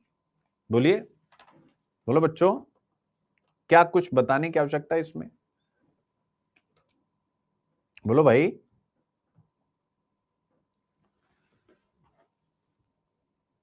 तो पढ़ लीजिएगा इसको, इसमें कुछ भी नहीं है। मानव पूंजी निर्माण, ह्यूमन कैपिटल फॉर्मेशन भी इससे कमजोर होता है। प्रोसेस ऑफ डिप्रीविएशन भी ये बढ़ाता है। कैसे, सोचिए, एक 15 से 16 साल की लड़की, इनफैक्ट 14 साल की लड़की, जिसकी दुनिया स्कूल, किताबों और सपनों से भरी होनी चाहिए थी, वह अचानक घर गृहस्थी, गर्भधारण और जिम्मेदारियों में उलझ जाती है। यही है बाल विवाह। एक मैं छोटी सी कहानी यहां पर भी आपको बताता हूं। दंगल मूवी आप लोगों ने देखी है बच्चों? दंगल देखी है? आमिर खान वाली, बबीता और गीता फोगाट देखिए। बाल विवाह मैं यही समझा दूंगा दंगल मूवी से। आप कहेंगे वो तो पहलवानों की कहानी है, कैसे बाल विवाह इसमें आप समझाएंगे? देखिए, आप सबने एक बार बताएं मुझे, बोलो भाई। देखिए, देखिए तो उसमें एक विवाह की सीन है, विवाह की बात हो रही है, तो उसमें एक, आपने अगर ध्यान दिया, चाइल्ड मैरिज की ही सीन है, बाल विवाह का ही उसमें एक प्रसंग है। 14 साल की लड़की है जिसकी शादी हो रही होती है। आपको याद होगा कि जब गीता बबीता के बाल कटा देते हैं महावीर फोगाट साहब यानी आमिर खान, उसके बाद वो लड़कियां तय करती हैं कि अब हम पिता को कंफ्यूज करेंगे और जिससे कि हम खेलने से बच जाएं। हम पिता को कंफ्यूज करेंगे, मतलब बच्चियां ही है भाई, नहीं करना चाह रही थी पहलवानी। तो इसी क्रम में वो जाती हैं अपनी किसी एक दोस्त की शादी में, जिसकी उम्र भी 14 साल होती है, गीता की उम्र की। जाती हैं, पूरा जो भी महिलाएं श्रृंगार के लिए यूज करती थी सब कुछ करके बिल्कुल, और वहां डांस चल रहा होता है। और जब शादी का गाना वो खत्म होता है, उसी बीच में, खत्म होने के बीच में ही आमिर खान यानी महावीर फोगाट साहब आते हैं। बेटियों को नहीं मारते, गीता बबीता को, उनका जो कजिन नेफ्यू था यानी उनका जो भतीजा, उसको उन्होंने एक थप्पड़ मारा। तो ऑब्वियस उसको मारा तो सबके ऊपर इंपैक्ट गया। उसके बाद दोनों, उनकी बेटियां गीता और बबीता, अब आपका टॉपिक ओपन हो रहा है, गीता और बबीता उस लड़की के साथ सीन में बैठी हुई दिखती हैं, और ये कह रही होती हैं आपस में, दोनों लड़कियां यानी गीता और बबीता, कि हम मन ने किया ही क्या थे, मैंने किया ही क्या थे, ऐसा कुछ उनकी जो हरियाणवी लैंग्वेज है। हम तो केवल शादी में आए थे, नाच गा ही रहे थे, हमने क्या कर लिया। बापू इतना भी नहीं समझता है ना अपने बापू के प्रति निगेटिव, कि ये तो हानिकारक बापू है। फिर जो वो लड़की कहती है वही बाल विवाह का परिणाम है, रिजल्ट है। वो लड़की क्या कहती है, उस डायलॉग को आप लोग फिर, वो कहती है कि तेरा बाप, शुक्र मना कि तेरा बाप इतना अच्छा है, वो तेरे बारे में सोचता है, लड़कियों के बारे में सोचता है, बेटियों के बारे में सोचता है। नहीं तो ऐसे ही मेरी तरह 14 साल की उम्र में शादी, फिर उसके बाद शादी होने के बाद बच्चे करो, फिर उसके बाद बच्चों को संभालो, और एक औरत का जीवन इसी में पूरा का पूरा खत्म हो जाता है। फिर वो लड़कियों को एकदम से उसकी वो बात हिट करती है गीता बबीता को, और फिर उसके बाद वो दोनों कि अब कुश्ती ना होगी, अब दंगल होगा, उसका डायलॉग होता है। और उसके बाद वो लड़की फिर ऑब्वियस है इंडिया की पहली महिला रेसलर, द फर्स्ट। हम आज साक्षी मलिक ओलंपिक का गोल्ड ले आए, बहुत अच्छी बात है। सॉरी, ओलंपिक का कांस्य पदक उनको मिला। आज आगे कोई और भी लेकर के आए, हम खुश होंगे, वो सुपरस्टार है। लेकिन स्वाभाविक है गीता फोगाट को आप कभी भूल नहीं सकते, बबीता फोगाट को भूल नहीं सकते, क्योंकि लड़कियों या फोगाट साहब को, महावीर फोगाट साहब को आप क्रेडिट देने से बच नहीं सकते। कोई नहीं बच सकता, समाज नहीं बच सकता। उस व्यक्ति ने जो अपनी बेटियों को ये दिया, भारत की पहली महिला रेसलर जिसने इंटरनेशनल फोरम यानी कॉमनवेल्थ में गोल्ड मेडल जीता। उसी मैच में 2010 कॉमनवेल्थ में बबीता, उनकी छोटी बेटी ने 51 कैटेगरी में सिल्वर जीता, 55 में गीता ने गोल्ड जीता। और फिर उनकी बेटी जो सिल्वर जीतती है, बबीता, वो अगले ग्लासगो कॉमनवेल्थ में वो फिर से गोल्ड जीत लेती है, यानी सिल्वर के बाद गोल्ड। और फिर उनके पूरे परिवार में ये जो बेनिशा फोगाट आपने नाम सुना होगा, जो स्वाभाविक है, जो आंदोलन कर रही थी तमाम उनके खिलाफ, जो कुछ भी हुआ था, जो बाद में कांग्रेस पार्टी से उन्होंने एमएलए का चुनाव लड़ा, ये सब उनके परिवार का। यानी महावीर फोगाट साहब ने एक पौध लगाया, एक बीज डाला, और वही बीज एक बहुत बड़े वृक्ष के रूप में हरियाणा में पनपा, जहां पे आज कुश्ती में न जाने कितनी लड़कियां आ रही। तो अगर बाल विवाह होगा तो क्या क्या होगा, ठीक है ना? सतत विकास लक्ष्य भी प्राप्त नहीं कर पाएंगे, यही बात यहां पर कही गई। कर लेंगे, इसमें तो कुछ बताने की जरूरत है नहीं बेटो, सेम सिलेबस है, ठीक है ना? क्या है? सेम सिलेबस है, ठीक है? तो कुछ भी अलग से इसमें नहीं है, सेम वही जो पीछे वाला मुद्दा चल रहा था, ठीक है? और एक मॉडल क्वेश्चन है। मॉडल क्वेश्चन क्या हुआ आपके सामने, एक बार मैं रख देता हूं। यानी आज के टॉपिक कुछ ऐसे नहीं है जिसमें मुझे बहुत ज्यादा घुसना पड़े। Large language model, chat GPT and so on उस पर भी हल्की सी चर्चा कर दूंगा, ठीक है? यानी आप आज समझो कि आज का हिंदू आपका है, बस आप पीडीएफ पढ़ेंगे, आपका काम हो जाएगा, ठीक है? तो ये आपके सामने आ गया बच्चों, बाल विवाह, ठीक है? पूरा का पूरा कंटेंट, बाल विवाह की परिभाषा, एक एक चीज, फिर उसके बाद नेशनल फैमिली हेल्थ सर्वे का डेटा, बाल विवाह की संख्या, विभिन्न राज्यों में कहां ज्यादा है कहां कम है उसका भी डेटा दे दिया गया है। फिर अगर ऐसा है तो उसके इम्पैक्ट क्या है, अब आप देख सकते हैं भाई, कम उम्र में शादी के क्या इम्पैक्ट, मैंने दंगल मूवी की कहानी से आपको बताई दी, तो ठीक है। फिर एक प्रश्न है, भारत में बाल विवाह सामाजिक आर्थिक असमानता का कारण और परिणाम दोनों है। बाल विवाह के प्रमुख प्रभाव पर चर्चा करें और इसे समाप्त करने के हम डायमेंशंस बताएं, आंसर भी तैयार हो जाता है। अगला टॉपिक आता है एलएलएम यानी लार्ज लैंग्वेज मॉडल के युग में अंडर ग्रेजुएट शिक्षा, यानी जो 12वीं क्लास तक के बच्चे हैं उन पर लार्ज लैंग्वेज मॉडल का क्या इंपैक्ट हो रहा है, यह प्रश्न आपसे पूछा गया है मेरे प्यारे बच्चों, ठीक है ना? तो यहाँ एक शब्द था, ये टॉपिक में कराता नहीं, मैंने आपको इस पर पहले भी बताया हुआ है, लेकिन एक शब्द इसमें मुझे पढ़ने को मिला बेटा, उसी शब्द ने मुझे, जब मैं पढ़ रहा था सुबह इस आर्टिकल को, सुबह ही पढ़ लेता हूं, लेकिन हॉलो प्रोफेशनल्स,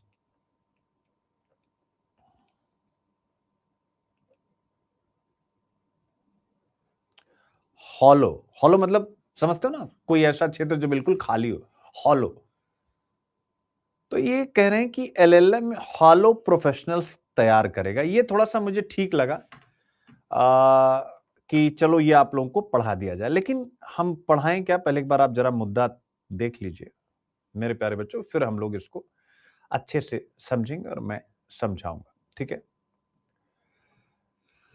सबसे पहले हम लार्ज लैंग्वेज मॉडल समझते हैं ना, यानी जैसे चैट जीपीटी, जैसे एआई, ठीक है? ये सारी चीजें आप देख लीजिए।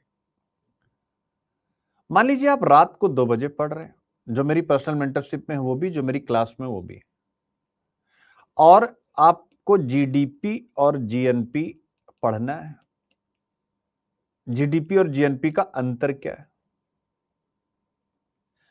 ठीक है। या आप कोई आर्टिकल पढ़ रहे हैं, कुछ भी पढ़ रहे हैं, या मेंस का कोई कॉन्सेप्ट पढ़ रहे हैं, अब उलझ गए आपको समझ नहीं आ रहा। ऐसी कंडीशन, ध्यान से सुनिए, अगर आज है तो, और अगर हमारे टाइम पे होती तो पहले क्या होता था, हम लोग किताब बंद कर देते थे, अगली क्लास का इंतजार करते थे, या फिर वह डाउट, अगर क्लास वगैरह नहीं है, चूंकि कोचिंग के बाद आदमी तैयारी पे अधिक फोकस होता है, पहले तो आदमी कोचिंग में ही मस्त रहता है, तो डाउट वहीं का वहीं रह जाता है। क्या ऐसा है कि नहीं? लेकिन आज क्या है, आप मोबाइल खोलते हैं, सवाल टाइप करते हैं, और तुरंत पूरा एक्सप्लेनेशन, उदाहरण और समरी के साथ आपको मिल जाता है। यह है कि नहीं? मिल जाता है कि नहीं? जब ऐसा मिल जाता है तो यहीं से एक नया सवाल जन्म लेता है, जो आज का टॉपिक है। क्या यह शिक्षा का भविष्य है, या शिक्षा के लिए सबसे बड़ा खतरा है? यानी लार्ज लैंग्वेज मॉडल क्या शिक्षा का भविष्य है, या शिक्षा के लिए सबसे बड़ा खतरा? तो एलएलएम क्या है? एलएलएम मेरे प्यारे बच्चों, जिस तकनीक ने शिक्षा में यह बदलाव किया, उसी को हम एलएलएम कहते हैं। यानी एलएलएम मीन्स ऐसे, याद कर लीजिए मेरे साथ, एलएलएम मीन्स ऐसे एआई सिस्टम जो हमें लैंग्वेज समझाते हैं, हमारे प्रश्नों का जवाब देते हैं, हमारे लिए एग्जाम्पल्स बनाते हैं, हमारे आंसर लिखते हैं, हमारे लिए रीजनिंग करते हैं। यानी ये सिर्फ गूगल नहीं है, बल्कि सोचने में मदद करने वाले टूल बन गए। आई होप आप समझ गए, ठीक है। अब यूपीएससी की दृष्टि से ये महत्वपूर्ण क्यों हो जाता है कि भाई जो एलएलएम है, ये शिक्षा की आत्मा को मजबूत कर रहे हैं या कमजोर? थिंकिंग, रीजनिंग, जजमेंट को मजबूत कर रहे हैं या कमजोर कर रहे हैं? और जैसे ये प्रश्न आता है, ऑब्वियस है, जीएस पेपर 2 आपके सामने उछल के आ जाता है, स्वास्थ्य शिक्षा मानव संसाधन। जीएस पेपर 3 तकनीक, स्वाभाविक रूप से एआई तकनीक, गवर्नेंस, सरकारी नीतियां, और एथिक्स, यानी स्वाभाविक है तकनीकी नैतिकता का भी प्रश्न आ जाता है, ठीक है ना? क्लियर है बेटा? और यही हम पढ़ रहे हैं कि आज के टॉपिक में अंडर ग्रेजुएट स्तर का मतलब, यानी 12वां तक का विषय, जो कुछ भी है। तो ये जो अंडर ग्रेजुएट यहां लिखा हुआ है बच्चों, इसका मतलब क्या हो गया? यानी अंडर ग्रेजुएट यानी जो 12वीं तक की पूरी पढ़ाई है, यह वह शिक्षा का स्तर होता है जहां क्रिटिकल थिंकिंग, सोचने की क्षमता, दूसरा रीजनिंग यानी तर्क करने की क्षमता, तीसरा इंडिपेंडेंट जजमेंट यानी स्वतंत्र निर्णय लेने की क्षमता विकसित होती है, ठीक है। तो आर्टिकल यही कह रहा है कि अगर इसी स्तर पर जहां ये सब होना था, वहां शॉर्टकट कल्चर आ गया, बिना सोचे जवाब मिलने लगे, तो आगे कॉम्पिटेंट दिखने वाले दिखेंगे, तो कॉम्पिटेंट, जो कि उनके मार्क्स खूब आएंगे, लेकिन हॉलो प्रोफेशनल्स दिखाई देंगे। हॉलो प्रोफेशनल्स का मतलब ऐसे डॉक्टर, ऐसे इंजीनियर, ऐसे मैनेजमेंट के प्रोफेशनल्स जिनमें सोचने की क्षमता कम होगी, रीजनिंग करने की क्षमता कम होगी, इंडिपेंडेंट जजमेंट लेने की क्षमता कम होगी। ये मुझे थोड़ा कनेक्ट किया था, ये मुझे भी लग रहा है कि इस पर विचार होना चाहिए, हॉलो प्रोफेशनल्स के ऊपर। यानी जैसे मैं अगर यूज करता हूं, तो ऑब्वियस है मैं पूरी तरीके से सीख चुका हूं, एक्सपीरियंस के फेज में हूं, तो मैं कर सकता हूं। लेकिन अगर ऑब्वियस 8वीं 9वीं 10वीं का बच्चा ये करने लग जाएगा, तो दिक्कत तो है। बट इसका जो, तो हालो प्रोफेशनल्स, ये सब याद रखिएगा, ये पूछ सकता है कि क्या हालो प्रोफेशनल्स तैयार कर रहा है, ये इसलिए मैंने आपको समझाना उचित समझा।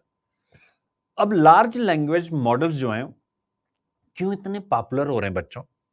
भाई हमारे ऐसे टीचर इसको बहुत ज्यादा आप लोगों को सिखाते भी हैं, क्योंकि भैया 24/7 ये ट्यूटर होते हैं, बार बार समझाने की सुविधा। और सबसे बड़ी बात है, क्लास में हर बच्चा खुल के प्रश्न पूछ नहीं पाता, डर होती है, शर्म होती है।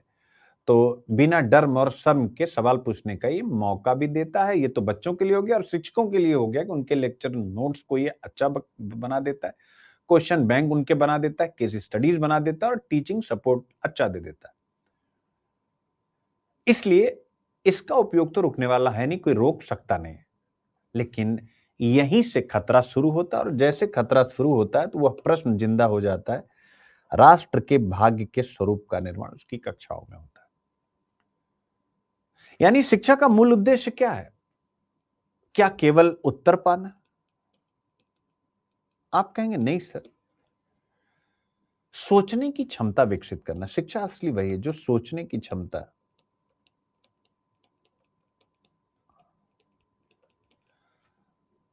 एलएलएम क्या करते हैं? अक्सर बहुत अच्छे शब्दों में बहुत कॉन्फिडेंट जवाब देते हैं, लेकिन छात्र सोचने से पहले ही आंसर पा जाता है, उसका स्ट्रगल खत्म हो जाता है, कंफ्यूजन खत्म हो जाता है। इसी चीज को कहा जा रहा है प्रीमेच्योर क्लोजर ऑफ लर्निंग, और इससे हॉलो प्रोफेशनल्स विकसित होंगे। इस एक पॉइंट में मैं भी एग्री करता हूं मेरे प्यारे बच्चों, याद रखिएगा बिल्कुल। और यह किसी भी व्यवस्था के लिए एक रेड फ्लैग है।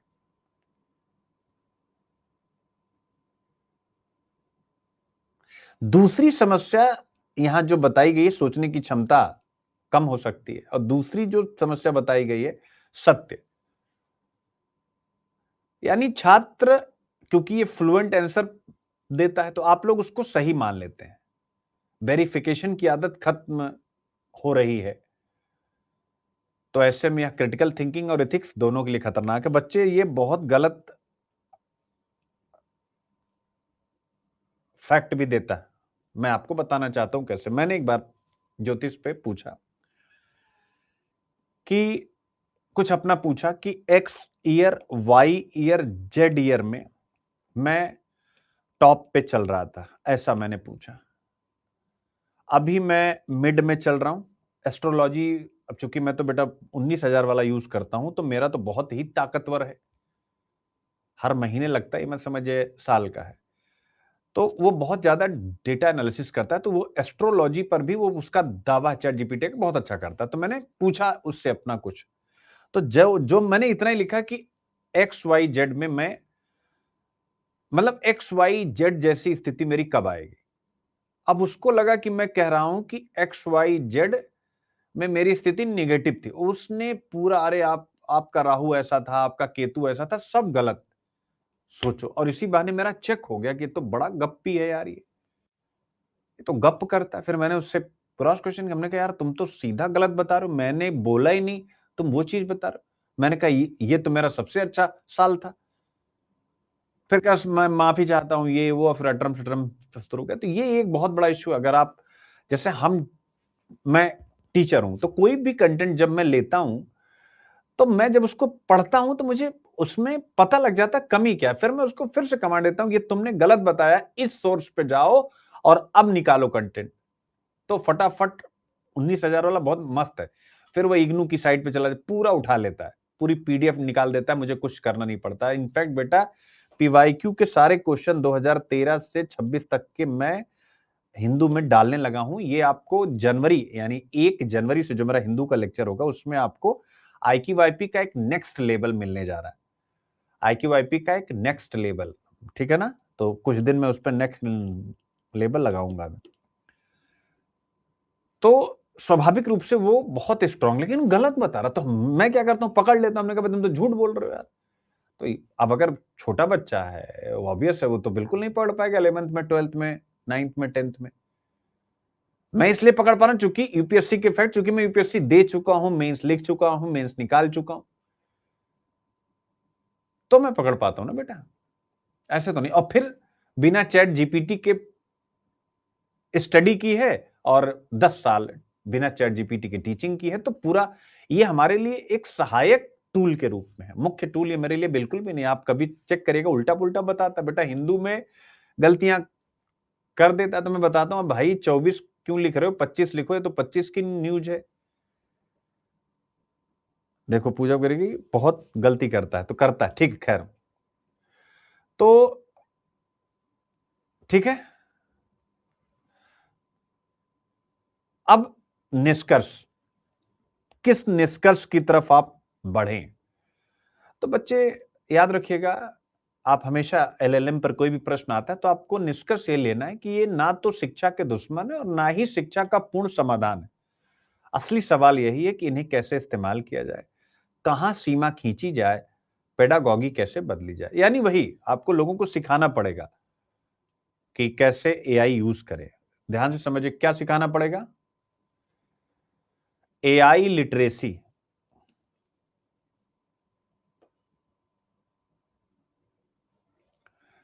एक चीज और आप लोगों से जानना चाहूंगा, क्या आप सब चाहते हैं कि मैं नए साल में अपनी पर्सनालिटी के इन रूपों को जो केवल आईक्यू आईपी में सिमट के रह गई हैं, उसको मैं यूट्यूब पर फ्लोर करूं? जैसे एआई लिटरेसी, जैसे फाइनेंशियल लिटरेसी, लेकिन कोई भी चीज फ्री में नहीं, 1 रुपए में अच्छे लोग आए। क्योंकि एआई लिटरेसी पर अगर मैं भी भाषण ही देता रह गया तो ब्रह्म राक्षस आप कब आईएएस बनेंगे? आईएएस बनने के बाद पहली बात तो हर बच्चे का सुरले ताल ही बदल जाता है, ये भी तो उतना ही सत्य है। आज आप कितना भी मुझसे कह रहे हैं, आप पक्का बदल जाएंगे, फिक्स है ये, क्योंकि ये मेरा आज का एक्सपीरियंस नहीं है ये, और मेरा नहीं, सभी टीचर्स का एक्सपीरियंस है ये मत समझ, क्योंकि हम तो टीचर फ्रेटर्निटी, हम जहां जहां मैं रहता हूँ बेटे, मतलब राजेंद्र नगर, मुखर्जी नगर के मैक्सिमम टीचर यहीं रहते हैं, सब बड़े बड़े जितने भी नाम आप सुनते होंगे, 1-2 बड़ों को छोड़ करके, यूपीएससी की मैं बात करूं, सब यहीं। हम लोग आपस में हमेशा मिलते हैं, खाना खाने के बाद, चाय, मतलब ऐसे ही टहलते घूमते कोई न कोई टकरा ही जाता है। तो सबका सिलेक्शन के बाद बच्चे एकदम से वो अपने हो जाते हैं। तो इस वजह से अब कब पीओडी स्कूल खुलेगा, कब आप बनेंगे, कब एआई पे हम लोग काम करेंगे, तो मुझे लगता है कि मुझे जो मेरी ताकत है, एक्सप्लेनेशन की ताकत है, किसी भी मुद्दे को छोटा बड़ा कर देने की ताकत है, वो नए साल में एक नए ढंग से आनी चाहिए। जैसे 2 चीजें मैं सोच रहा हूं, एक फाइनेंशियल लिटरेसी और एक एआई लिटरेसी, कैसा रहेगा? ठीक है, बाकी ये टॉपिक हो गया बेटा, इसमें कुछ भी नहीं, एक मॉडल क्वेश्चन आप पढ़ लीजिएगा। 2 चीज यानी एआई लिटरेसी और फाइनेंशियल लिटरेसी, किसके लिए? उन 80% भारतीयों के लिए जो लो मिडिल क्लास है और जो पीओडी का शिकार है। ठीक है, फाइनेंशियल लिटरेसी, ठीक है, कि वो कैसे बचत करें, उनको सेविंग कैसे करना चाहिए, बैंक से उनको जो सुविधाएं मिल रही, जो सरकारी स्कीम्स हैं, उसके आगे भी वो क्या सोच सकते हैं, बहुत सारी चीजें।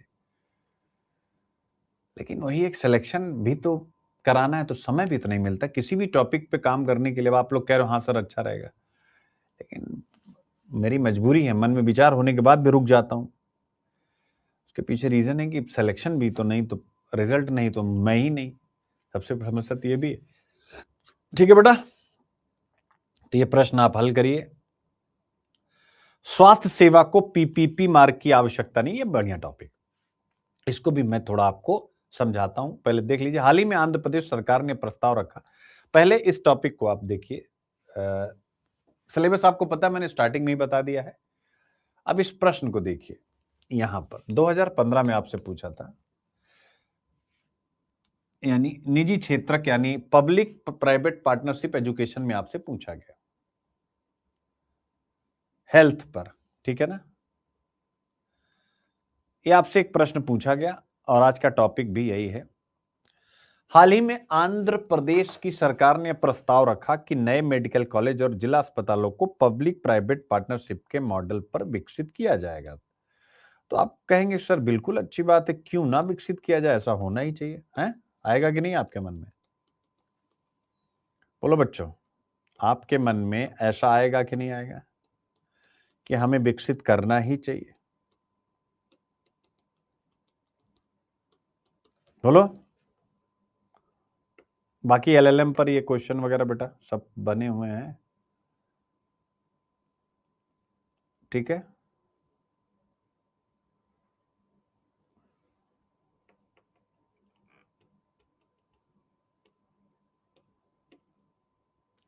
स्वास्थ्य सेवा को पीपीपी मार्क की आवश्यकता नहीं है। क्यों आवश्यकता नहीं? बड़ा गजब आपको यहां पर मैं समझा दूं, जिससे आप इसको अच्छे से समझ पाए, ठीक है ना।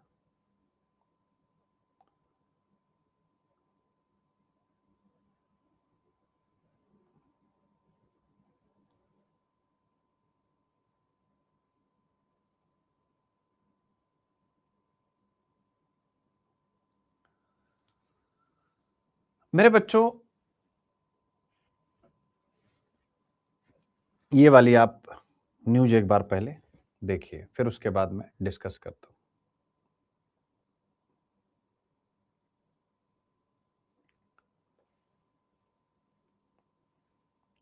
मैं एक प्रश्न लिख रहा हूं, इस प्रश्न के बेस पर आप बताइएगा, क्या स्वास्थ्य सेवा या हेल्थ सर्विस को भी सड़क, पुल और हवाई अड्डे की तरह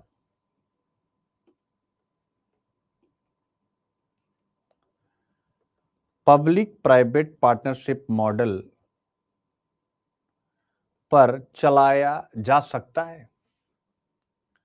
यही आज अगर मैं सिखा पा गया तो समझिएगा आपकी लाइफ बन गई, क्योंकि पीपीपी पर कुछ ना कुछ आता है तो ये, भले हम हेल्थ सेक्टर की बात कर रहे हैं, कहीं पर भी आएगा ये कॉन्सेप्ट आपको कुछ न कुछ वहां पर लिखने को दे ही देगा। ये प्रश्न कब उठा? आप देख सकते हैं जब हाल ही में आंध्र प्रदेश सरकार ने मेडिकल कॉलेजों और जिला अस्पतालों को पीपीपी मॉडल पर देने का प्रस्ताव रखा, जो मैंने आपको यहां बताया हुआ है। और आर्टिकल इसी पर लिखा गया कि health care does not need the PPP route, यानी वो कर रहे हैं, ये कह रहा है कि नहीं, तो अब ये नहीं क्यों, नो वाई, ठीक है ना भाई, सीखना चाहिए, ठीक है। अब आता है कि सरकार ऐसा क्यों चाहती है, यानी ये जो सरकार ने किया, तो सरकार का तर्क क्या है,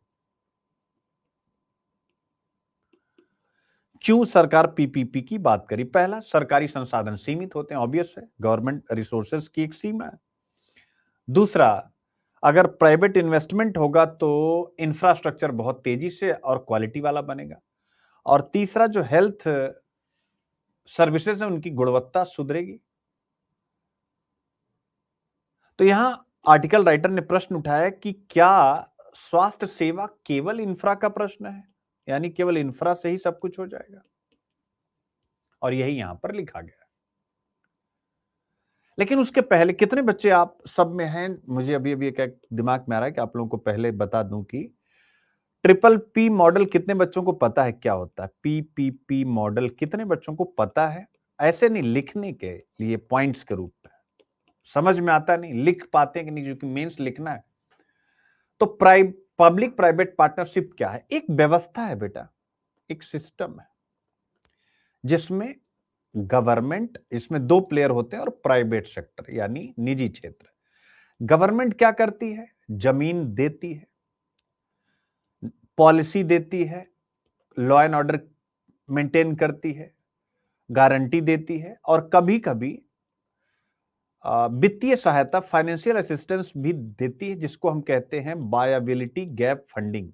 वायबिलिटी गैप फंडिंग मैंने बताया कि जैसे कुछ ऐसे प्रोजेक्ट होते हैं जिनके तात्कालिक लाभ होते नहीं, लेकिन इसीलिए वहां पर प्राइवेट सेक्टर इन्वेस्टमेंट नहीं करता, तो प्राइवेट सेक्टर वहां इन्वेस्टमेंट करे, इसलिए सरकार भी उसमें अपनी तरफ से पैसा डाल देती है। इसे बोलते हैं वायबिलिटी गैप फंडिंग।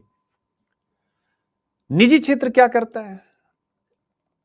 पूंजी लगाता है, कैपिटल,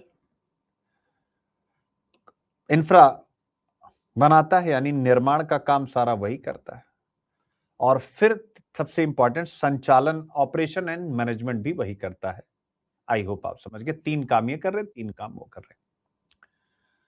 व्यवस्था समझ में आ गई? अब व्यवस्था समझ में आ गई तो इसका मूल उद्देश्य क्या है, यानी पीपीपी का मूल उद्देश्य, अब इसे गवर्नमेंट के बर्डन यानी सरकारी बोझ को कम करना, और निजी, जो सबसे बड़ी निजी क्षेत्र की खूबसूरती होती है, उनकी एफिशिएंसी, दक्षता, वो लाना, ठीक है। और स्वाभाविक रूप से मूल उद्देश्य भी पता लगा। अब कहां पर यह सफल रहा है और क्यों सफल रहा? तो पीपीपी सफल रहा है जैसे सड़कें, जैसे एक्सप्रेसवे, जैसे एयरपोर्ट, जैसे बिजली परियोजनाओं को बनाने में।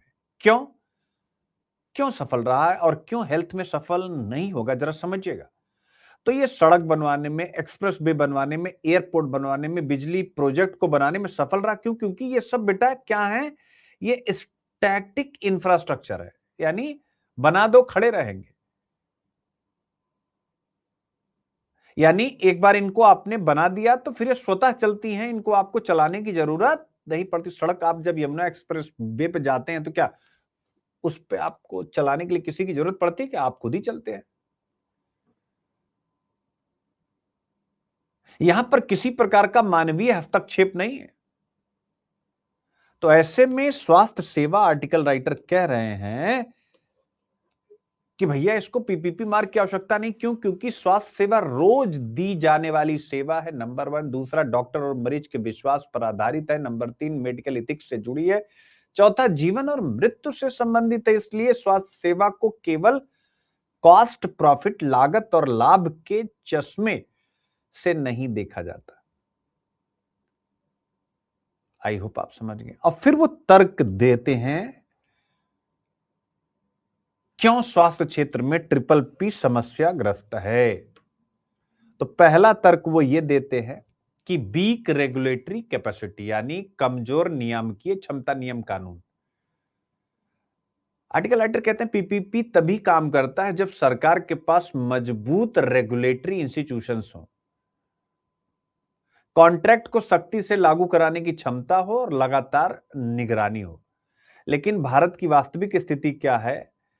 क्लिनिकल एस्टेब्लिशमेंट एक्ट है तो, लेकिन उसका प्रभावी पालन नहीं होता है। निजी अस्पतालों पर निगरानी कमजोर है। स्वास्थ्य प्रशासन पहले से ही ओवर स्ट्रेस्ड। परिणाम, निजीकरण तो हो जाता है लेकिन नियंत्रण नहीं रहता है। आई होप आप इसको समझ गए। दूसरा मेरे प्यारे बच्चों, जोखिम साझेदारी केवल दिखावा है। मतलब सरकार और निजी क्षेत्र, ऐसा लिखा होता है कागज पे कि दोनों जोखिम उठाते हैं, बट असलियत क्या होती? जमीन सरकार की, भुगतान की गारंटी सरकार की, निवेश फेल अगर हो गया, अस्पताल बंद, जनता प्रभावित, मुनाफा जो भी होता है वो निजी कंपनी ले जाती है। यानी नुकसान सरकार का और लाभ निजी क्षेत्र को मिलता है। याद रखेगा, ठीक है। तीसरा पॉइंट कहा गया ये समता पर यानी इक्विटी पर चोट है पीपीपी मॉडल। क्यों? क्योंकि ये महंगी हो जाती है। पीपीपी मॉडल में मुफ्त सेवाओं में कटौती होती है, कमर्शियल बेड्स का विस्तार किया जाता है, लाभ कमाने का दबाव होता है। यानी मुफ्त इलाज की शर्त होती है पीपीपी से बने अस्पतालों में, इसके बावजूद मरीजों को दवाएं बाहर से खरीदने को मजबूर किया जाता है। आप सबने भी सुना होगा। और चौथा, मेडिकल शिक्षा पर इसका नेगेटिव इंपैक्ट होगा। इनका तर्क है क्योंकि जो पीपीपी आधारित मेडिकल कॉलेज होंगे वहां फीस ज्यादा होगी, गरीब और ग्रामीण छात्रों की पहुंच कम होगी। परिणाम, डॉक्टर शहरों में जाते हैं, विदेश जाते हैं, निजी अस्पताल चुनते हैं। सरकारी और ग्रामीण अस्पतालों में डॉक्टरों की कमी और बढ़ जाती है। इन्होंने चौथा मुद्दा उठाया। और सबसे महत्वपूर्ण मुद्दा जो है प्राइमरी हेल्थ केयर, यानी प्राइमरी हेल्थ केयर क्या है कि मजबूत प्राइमरी हेल्थ केयर से लगभग 30% अस्पताल में भर्ती रोकी जा सकती है। यानी प्राथमिक स्वास्थ्य केंद्रों को मजबूत करो, ये इनका अपना तर्क है। अगर ये अच्छे रहेंगे तो डायबिटीज, बीपी जैसी बीमारियां बड़े स्तर तक नहीं पहुंच पाएंगी। रेफरल सिस्टम अच्छा होगा। लेकिन सरकार की नीतियां प्राइमरी हेल्थ केयर के बजाय बड़े 650 बेड के अस्पतालों पर केंद्रित हैं। ये डेटा आधारित नीति नहीं है। तो बस यही बात यहां पर डिस्कस की गई। आई होप ये सारे पॉइंट आप पढ़ेंगे और फिर एक बढ़िया सा क्वेश्चन भी मैंने बना दिया जिसके आप प्रैक्टिस कर लेंगे। Public private partnership are often promoted as solution to resource constraint in the health sector. Critically examine why PPP may not be suitable for healthcare delivery in India with suitable examples. ठीक है, तो ये आप देख सकते हैं। अब आता है आपका प्रश्न मेरे प्यारे बच्चों, यानी मैं तब तक पानी पी लेता हूं। ये न्यूज है कि एक आक्रामक मच्छर प्रजाति जिसका नाम है एनोफिलिस स्टेफेंसी, यानी मलेरिया पर हमने कंट्रोल कर लिया, लेकिन ये मलेरिया फैला रहा है बहुत बड़ी मात्रा में। इसका नाम प्रीलिम्स के लिए याद रख लीजिए। और बहुत तगड़ी वाली आक्रामक प्रजाति है ये। ठीक है बच्चों, point is clear.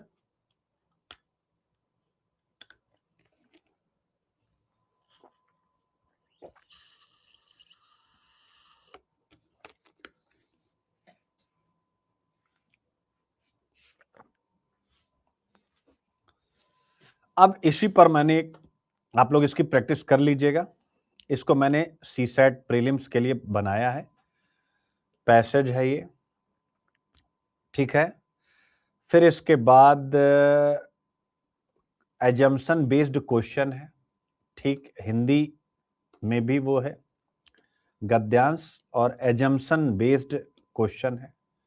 Assumption based मैंने समझाया हुआ, इसकी आप प्रैक्टिस कर लीजिएगा तो आपको प्री का कंटेंट भी तैयार हो जाएगा, ठीक है ना।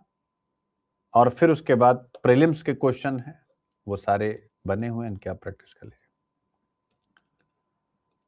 ठीक है बेटा। फिर उसके बाद अगला टॉपिक, शाह ने कहा है, तो आतंकवाद पर अभी लगातार हमारे लेक्चर हुए हैं, ये उसी का एक हिस्सा है, बस इनका कोटेशन आपको यूज कराना था, इसलिए इसको मैंने दे दिया। इसमें कुछ नया नहीं, जो पीछे मैंने अभी पढ़ाए सब उसी का एक पार्ट है। यानी डेटा जो पिछला है उसको आप एनालाइज करिए और फिर काम कीजिए।